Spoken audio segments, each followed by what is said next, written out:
En este vídeo vamos a aprender conceptos básicos de luces y sombras para el dibujo. Yo soy Agustín para Arte y Cómics TV y ahora vamos a comenzar. Primero que todo, vamos a definir qué es la sombra en el dibujo. Las sombras dentro del dibujo indican la procedencia e intensidad de la luz y le dan forma y volumen. Sin ellas, el dibujo sería un elemento plano carente de profundidad. Algunos ejemplos son David con la cabeza de Goliat, de Caravaggio, entre el año 1609 y 1610. Un ejemplo es La muerte de Marat, de Jacques Louis David, de 1793. También se utilizan para resaltar o opacar elementos que hay en una escena. Si, por ejemplo, hay un objeto que está iluminado con una cierta intensidad y está siendo rodeado por otros objetos que no reciben apenas luz o están rodeados por sombras, el objeto iluminado resaltará mucho más en el entorno que el resto de elementos. Esta ley de contrastes también se aplica a la inversa. Un ejemplo es Impresión, Sol naciente, de Claude Monet, de 1874. Pero las sombras no son iguales entre sí. Hay una escala de valores que se extiende desde el blanco hasta el negro. Dentro de esta hay una gran variedad de grises que serán más cercanos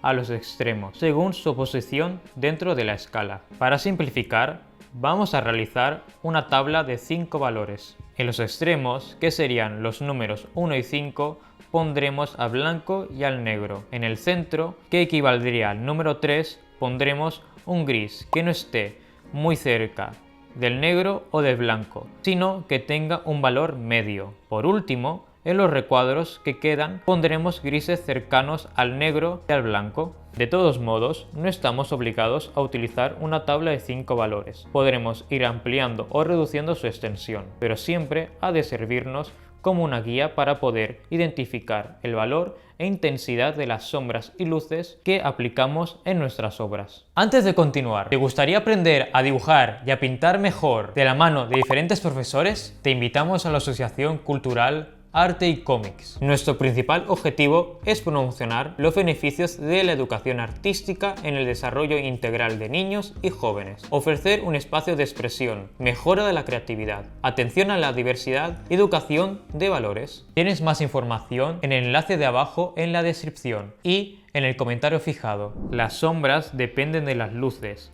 y dentro de estas podemos distinguir dos tipos. La luz focal o puntual puede provenir de elementos artificiales como las bombillas. Se caracteriza por su intensidad y el gran contraste que hay entre las luces y las sombras, siendo más brillantes las primeras y más oscuras las últimas. Un ejemplo es Autorretrato, de Leon Spiller, de 1907. Luego está la luz ambiental o difusa, que suele tener un origen natural, como podría ser la luz del sol. Se caracteriza por tener los claroscuros menos contrastados y más difusos. Algunos ejemplos son El nacimiento de Venus, Sandro Botticelli, entre 1485 y 1486. Un ejemplo es El Gran Canal en Venecia, de Monet, de 1908. Explicado todo lo anterior, podemos comprender qué es el contraste.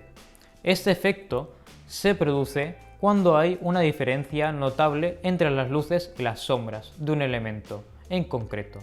Esto es producto de la intensidad de la luz, siendo esta mayor, va aumentando el contraste. Si quieres aprender en profundidad acerca de las diferentes intensidades de las luces y las sombras, deja un comentario al respecto. Es decir, los valores claros son mucho más cercanos a los oscuros sin que haya una escala extensa de grises que conecten a los extremos. Eso se puede reducir a una escala de valores con un número de tonalidades bastante pequeño. Algunos ejemplos son La vocación de San Mateo de Caravaggio, de 1601, La noche estrellada de Van Gogh, de 1889. Espero que este vídeo os haya gustado, que hayáis aprendido mucho y si es así, podéis darle un like y suscribiros para más vídeos como este. Déjame tu opinión sobre el tema en la caja de los comentarios. Nos vemos en los próximos vídeos. Hasta la próxima.